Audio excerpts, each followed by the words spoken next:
Hey guys, welcome to my YouTube channel, Agro Mentors.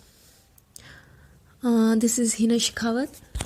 So, आज से हम start करेंगे अपना BSc first year first semester का हॉर्टिकल्चर। आपकी एक बुक है fundamental of horticulture first year में फर्स्ट सेमेस्टर के लिए। तो आज हम वो स्टार्ट करने वाले हैं। उसका फर्स्ट चैप्टर है उद्यान विज्ञान की परिभाषा, प्रमुख शाखाएं, उनका महत्व एवं भविष्य। ओके, तो सबसे पहले हम जानते हैं कि हॉर्टिकल्चर क्या है। ये तो आप सभी ने पढ़ा होगा 11th-12th में। हॉर्टिकल्चर की परिभाषा आप सभी ने पढ़ी होगी। तो वो है कि कृषि विज्ञान की वह शाखा जिसमें फलों, रेशम कीट पालन, फूलों, सब्जियों तथा सजावटी पौधों, मधुमक्खी पालन का अध्ययन किया जाता है, वो उसे हम हॉर्टिकल्चर कहते हैं।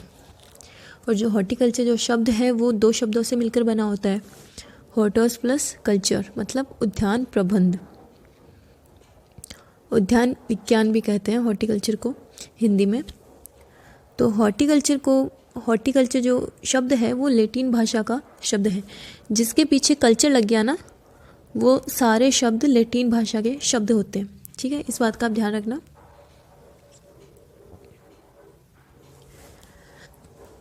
तो हम इस चैप्टर में इनकी ब्रांच के बारे में जानेंगे कि हॉर्टिकल्चर की ब्रांचेस होती है, उनका महत्व, ये सारा कुछ हम पढ़ेंगे इसमें। तो इस चैप्टर में इसकी 5 ब्रांच दे रखी है। वैसे इसकी 5 ब्रांच नहीं होती, इसकी और भी ब्रांचेस होती है, लेकिन फ़िलहाल ये 5 ब्रांच हमें पढ़ना है। उत्पादन, और 4th पौधशाला विज्ञान, ओके, या फिर फलोद्यान प्रबंध, और 5th है फल प्रौद्योगिकी। तो ये सारी ब्रांचेस हमें पढ़नी है इस चैप्टर के अंदर। ये सारी ब्रांचेस पढ़ेंगे, इनका महत्व पढ़ेंगे, ठीक है, और इनकी स्थिति पढ़ेंगे।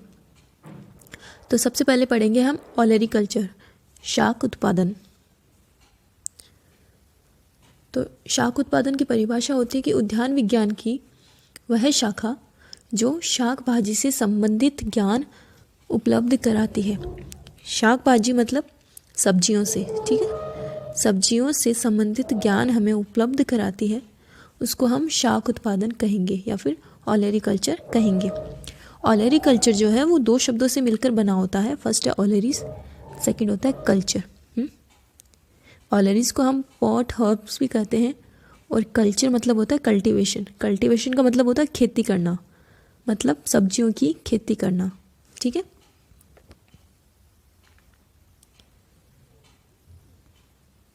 तो अब हम देखते हैं कि सब्जियों की परिभाषा क्या होती है। एक तरीके से सब्जी हम किसको कहते हैं, ठीक है। तो किसी पौधे के एक ऐसा भाग जिसे पकाकर खाया जा सकता है, उसे सब्जी कहते हैं, जो कि हमारे भोजन का एक इम्पोर्टेंट भाग है। इम्पोर्टेंट भाग क्यों है? क्योंकि सब्जियों में वो सारे न्यूट्रिएंट्स होते हैं जो एक ह्यूमन बॉडी को चाहिए होते हैं, ठीक है, जो एक ह्यूमन बॉडी को एनर्जी दे, ऊर्जा दे उसे। इसलिए हमें हर रोज़ सब्जी का सेवन करना चाहिए। तो ये इसकी परिभाषा आप समझ गए। किसी पौधे का ऐसा भाग जिसको हम पकाकर खा सकते हैं। सब्जियों को हम पकाकर ही खाते हैं, ठीक है, तो ये सब्जियों के पौधे ही होते हैं। तो उन पौधों का ऐसा भाग जिसे हम पकाकर खा सकते हैं, उसको हम सब्जी कहेंगे। अब हम सब्जियों का महत्व देखते हैं कि सब्जियों में खनिज पदार्थ, नमक, विटामिन तथा अन्य रासायनिक पदार्थों की भरपूर मात्रा पाई जाती है, जो एक मनुष्य को संतुलित आहार व अच्छा स्वास्थ्य प्रदान करती है, ठीक है। हमें अच्छे स्वास्थ्य के लिए, अच्छे आहार के लिए हमें सारे न्यूट्रिएंट्स की ज़रूरत होती है, जो कि हमें एक सब्जी से मिल जाते हैं, ठीक है। और जो है कि मांस, पनीर तथा अन्य चर्बी युक्त खाद्य पदार्थों के पाचन से, जो भी चर्बी युक्त खाद्य पदार्थ है, मतलब आजकल खूब ये पिज़्ज़ा, बर्गर सभी लोग खाते हैं, तो इनकी वजह से क्या होता है कि जो हमारे शरीर के अंदर अम्ल और क्षार का संतुलन बिगड़ जाता है। मतलब इनका एक फिक्स पीएच होता है कि हमें बॉडी में इनका इतना ही पीएच होना चाहिए, लेकिन ये जो आलतू फालतू चीज़ें हम आजकल खाते हैं, उनकी वजह से क्या पीएच बिगड़ जाता है। और जो सब्जियां हैं, इनके पीएच को संतुलन बनाए रखने में आवश्यक होती है, इसलिए हमें सब्जियों का सेवन करना चाहिए, ओके। तो नेक्स्ट हम पढ़ते हैं कि सब्जियों में क्या क्या न्यूट्रिएंट्स होता है। तो सबसे पहले हम पढ़ेंगे खनिज पदार्थ कि इसमें कौन कौन से खनिज पदार्थ पाए जाते हैं। तो सब्जियों में खनिज पदार्थ पाए जाने की वजह से ही उनको प्रोटेक्टिव फूड कहा जाता है। प्रोटेक्टिव फूड का मतलब क्या होता है? संरक्षित खाद्य पदार्थ, ऐसा पदार्थ जिसके अंदर सारे न्यूट्रिएंट्स हो, जिसके अंदर मतलब सारे न्यूट्रिएंट्स पाए जाते हों जो एक ह्यूमन बॉडी के लिए आवश्यक होता है, वो सारे न्यूट्रिएंट्स पाए जाए, उसे ही प्रोटेक्टिव फूड कहा जाता है। ठीक है, इसलिए ही मिल्क को भी प्रोटेक्टिव फूड कहते हैं, आपको पता हो तो। ओके, तो अब हम देखते हैं कि शरीर की वृद्धि एवं विकास के लिए लगभग 10 से भी अधिक खनिज पदार्थ की आवश्यकता होती है।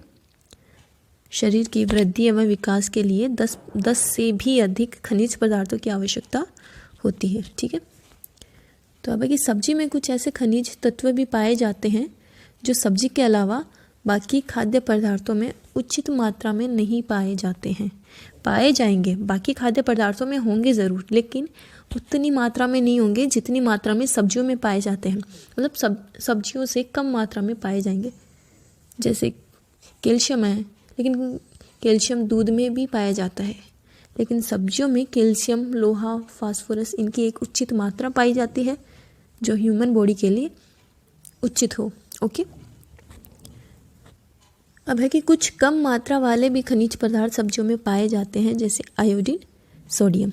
ओके, तो इसमें आपको कुछ नहीं पढ़ना, सिर्फ इतना सा ध्यान में रखना है कि जो खनिज पदार्थ होता है वो एक प्रोटेक्टिव फूड है। प्रोटेक्टिव फूड किसको कहते हैं? जिसमें सारे न्यूट्रिएंट्स हो। ओके, इसलिए खनिज पदार्थ प्रोटेक्टिव फूड है। और है कि सब्जी में कुछ ऐसे तत्व भी पाए जाते हैं जो सब्जी के अलावा बाकी खाद्य पदार्थों में उचित मात्रा में नहीं पाए जाते हैं। तो वो कौन कौन से हैं? वो है कैल्शियम, लोहा, फास्फोरस। ठीक है, अब इसी का ही नेगेटिव पॉइंट ले लो कि कुछ कम पदार्थ वाले भी खनिज पदार्थ सब्जियों में पाए जाते हैं, वो है आयोडीन और सोडियम। बस ये 3 बातें आपको ध्यान में रखनी है कि ज़्यादा मात्रा में कौन सा पाया जाता है? वो पाया जाता है कैल्शियम, लोहा और फास्फोरस, और कम मात्रा में पाए जाने वाले हैं आयोडीन और सोडियम। ठीक है, तो अब हम पढ़ेंगे कैल्शियम, लोहा, फास्फोरस। ठीक है, इन सबको भी हम एक बार देख लेंगे। तो सबसे पहले हम देखते हैं कैल्शियम। हमें बचपन से सिखाया जाता है, बचपन से हमें पता है, बुक्स में पढ़ाया जाता है, टीचर्स द्वारा पढ़ाए जाते हैं कि हड्डियों को मजबूत बनाने के लिए कैल्शियम की आवश्यकता होती है। ये हम सभी को पता है, हम पहले से पढ़ते आ रहे हैं। ओके, ये बातें तो इसीलिए ही कैल्शियम हड्डियों को मजबूत बनाने के लिए आवश्यक है। और कैल्शियम की कमी से कौन कौन से रोग होते हैं वो थोड़ा आप ध्यान में रखना। तो इससे होने वाले रोग हैं रिकेट्स, पिजन चेस्ट, बच्चों की वृद्धि रुकना, दांत खराब हो जाना, बच्चों के जन्म में कठिनाई जैसी बीमारियां होती है कैल्शियम की कमी से। तो ये बातें आप ध्यान में रखना। अब है कैल्शियम के स्रोत कौन कौन से हैं, कि किन किन सब्जियों से हमें कैल्शियम प्राप्त हो सकता है। अगर किसी की कैल्शियम की कमी, ऐसे नॉर्मली कैल्शियम की कमी की वजह से बालों में भी कमजोरी पाई जाती है। जो गर्ल्स के बालों में डैंड्रफ होता है वो कैल्शियम की कमी से भी होता है। तो उनको दूर करने के लिए कौन कौन सी सब्जियां हमें खानी चाहिए? तो वो है सेम, पत्ता गोभी, गाजर, सलाद, प्याज, पालक, मटर, सेम और टमाटर इत्यादि। ये सारी सब्जियां हमें खानी चाहिए जिससे कि हमारी कैल्शियम की कमी दूर हो सके। कैल्शियम की कमी की वजह से हमारे नाखून भी नहीं बढ़ते हैं। नाखूनों में जो वाइट सा आपने देखा हो तो जिसे हम चावल नाम दे देते हैं, शायद कई लोग उसे चावल भी बोलते हैं कि हमारे नेल्स के अंदर चावल है, लेकिन वो चावल नहीं होता, वो कैल्शियम की कमी की वजह से वो वाइट हो जाते हैं नेल्स हमारे। ओके, तो वो भी कैल्शियम की कमी की वजह से होता है। तो नेक्स्ट टॉपिक हम पढ़ते हैं लोहा। लोहे में हम देखेंगे कि जो शरीर की सभी कार्यशील ऊतकों के लिए आवश्यक है। लोहा जो है वो शरीर की सभी कार्यशील ऊतक आप सभी जानते होंगे, कोशिकाओं से मिलकर बनता है ऊतक। तो कार्यशील ऊतकों के लिए लोहा तत्व की आवश्यकता होती है। लोहा वो हथौड़े वाला लोहा नहीं है, ये लोहा एक खनिज पदार्थ है जो हमारी बॉडी के लिए आवश्यक है। ओके, और है कि लोहा आरबीसी का एक आवश्यक भाग है। आरबीसी जो हमारी ब्लड सेल होती है, ब्लड सेल के लिए भी लोहा आवश्यक होता है। और यह शरीर में ऑक्सीजन वाहक का काम करती है। ठीक है, तो अब हम लोहे के भी स्रोत देख लेते हैं कि किन किन सब्जियों में लोहा पाया जाता है।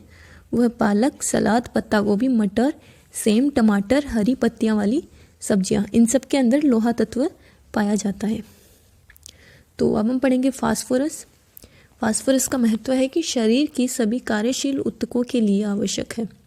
फास्फोरस जो है वो शरीर की जितनी भी कार्यशील ऊतकों के लिए है, ये आवश्यक होता है। तो ये पॉइंट हमने यहाँ भी देखा था। लोहा भी शरीर की कार्यशील ऊतकों के लिए आवश्यक होता है और फास्फोरस भी शरीर की कार्यशील ऊतकों के लिए आवश्यक होता है। तो ये दोनों सेम पॉइंट है, याद रखना इनको, ठीक है।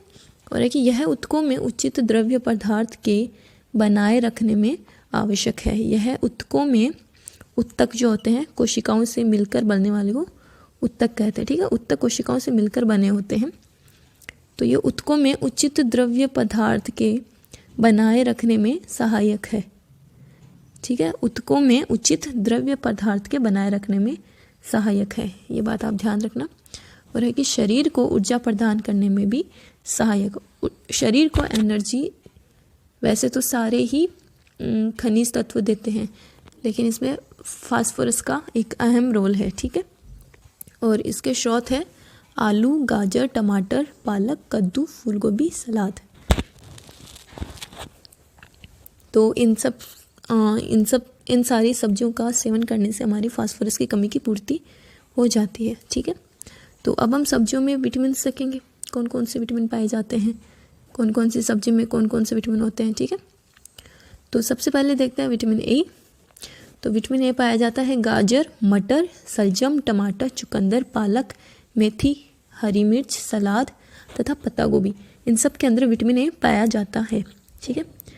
याद रखना इन सारी चीज़, ये पेपर में पूछ लिया जाता है कि कौन सा विटामिन कौन कौन सी सब्जियों में पाया जाता है।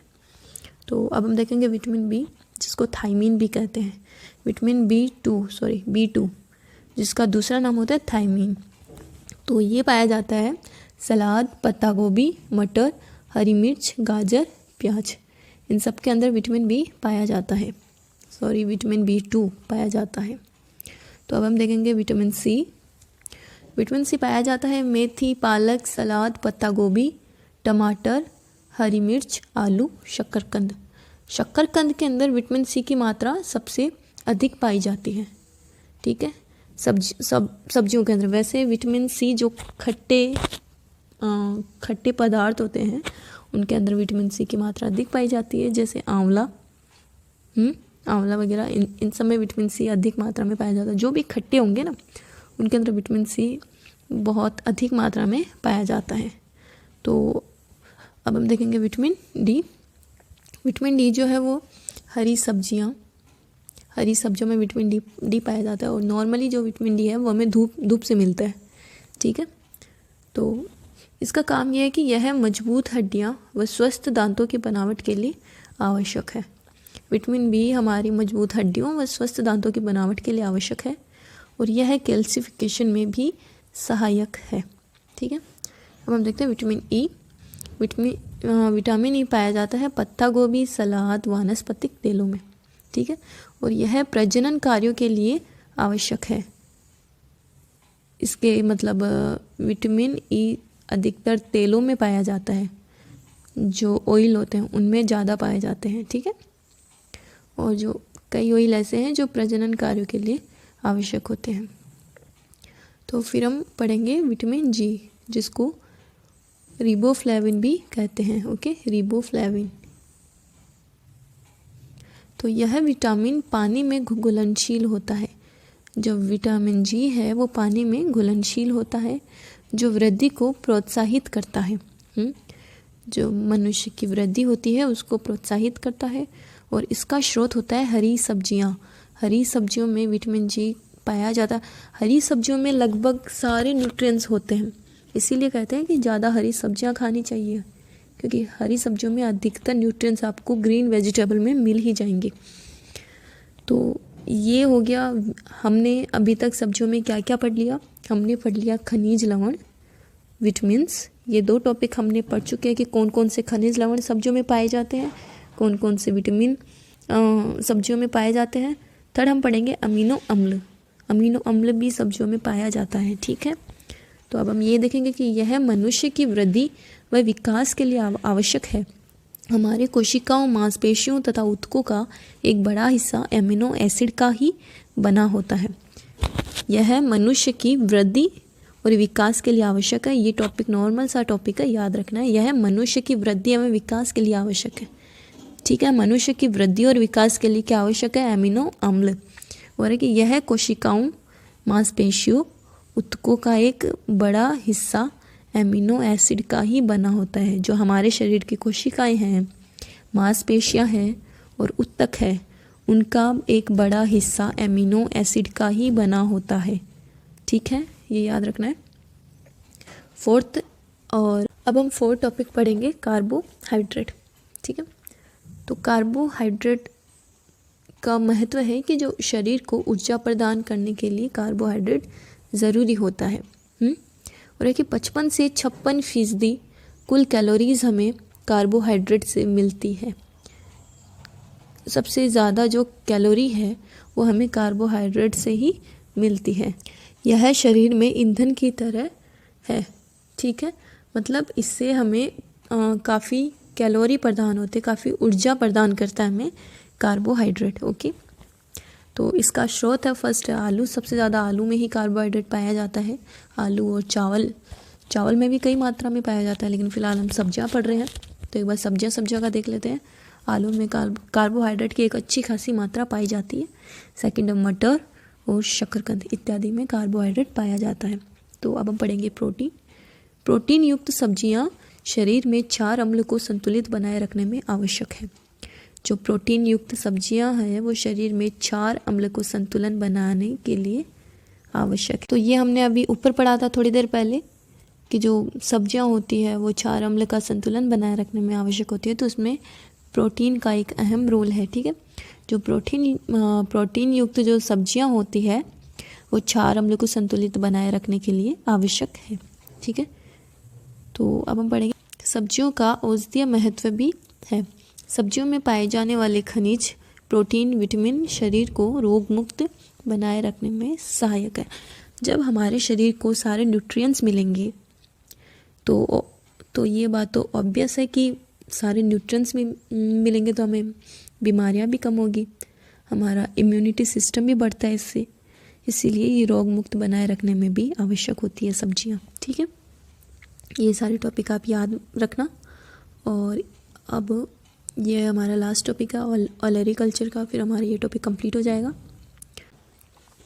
2001 और 2 में जो सब्जियों का क्षेत्रफल है वो 6156 हज़ार हेक्टेयर था और इसकी जो पैदावार है वो 88,622 मैट्रिक टन थी।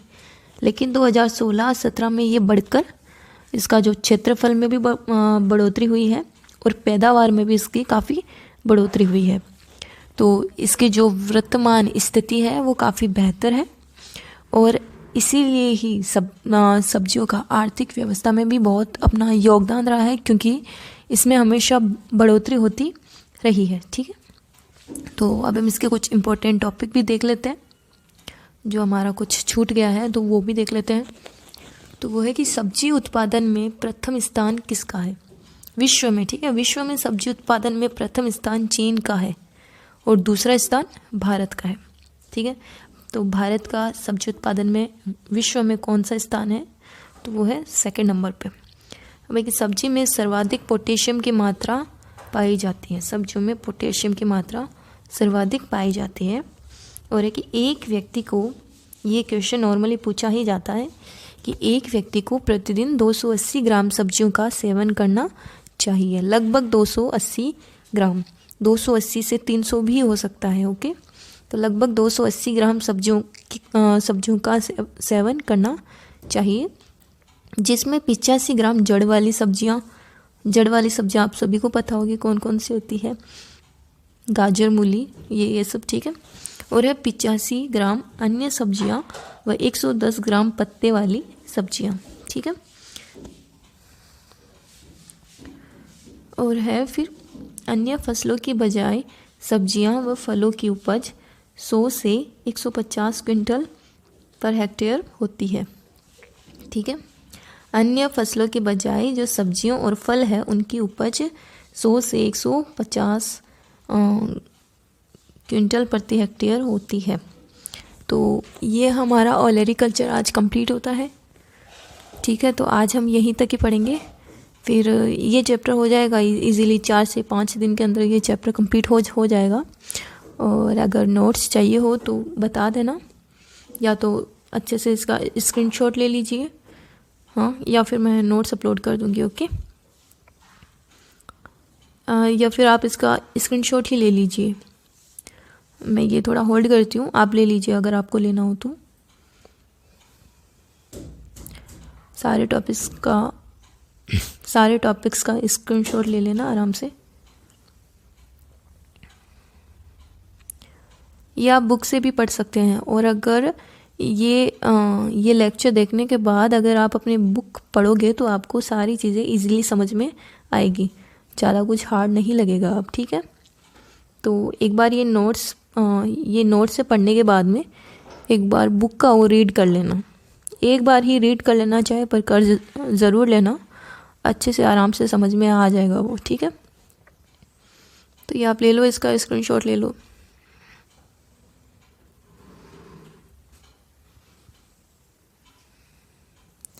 हॉर्टिकल्चर के अलावा और भी जो क्लासेस सबसे पहले अपलोड करनी हो वो आप बता देना, और कौन सी आपको लेनी है। फ़िलहाल तो ये चैप्टर कंप्लीट हो जाए, उसके बाद में देखेंगे आपको कौन सा टॉपिक पढ़ना है, कौन सी सब्जेक्ट पढ़नी है, तो हम वो पढ़ लेंगे पहले। ठीक है,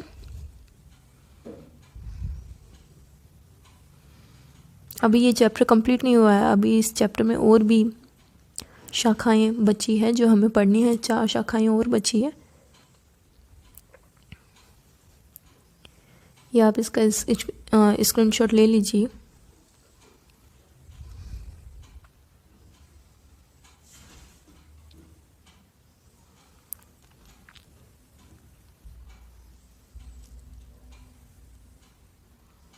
और थोड़ा अगर ये नोट्स आप खुद से लिखेंगे अगर अपनी नोटबुक में, तो आपको अच्छे से फ़ायदा होगा, आपको जल्दी याद होगी और लंबे टाइम तक याद रहेगा। जो हम खुद से लिखते हैं वो हमें काफ़ी लंबे टाइम तक याद रहता है। तो आप सब लिख लेना, ज़रूर लिख लेना, अपनी एक नोटबुक साथ में रखा करो, जो पढ़ाऊँ उसी टाइम ही लिख लिया करो। ठीक है, ओके, थैंक यू गाइस। और कुछ समझ ना आया हो तो प्लीज़ कमेंट कर देना, और समझ आया हो तो भी कमेंट कर देना कि हाँ हमें आ गया समझ में। Thank you. हाँ, और लाइक कर देना वीडियो को, लाइक और सब्सक्राइब कर लेना चैनल को, ताकि मैं कोई वीडियो अपलोड करूँ तो वो आपको वीडियो मिल जाए।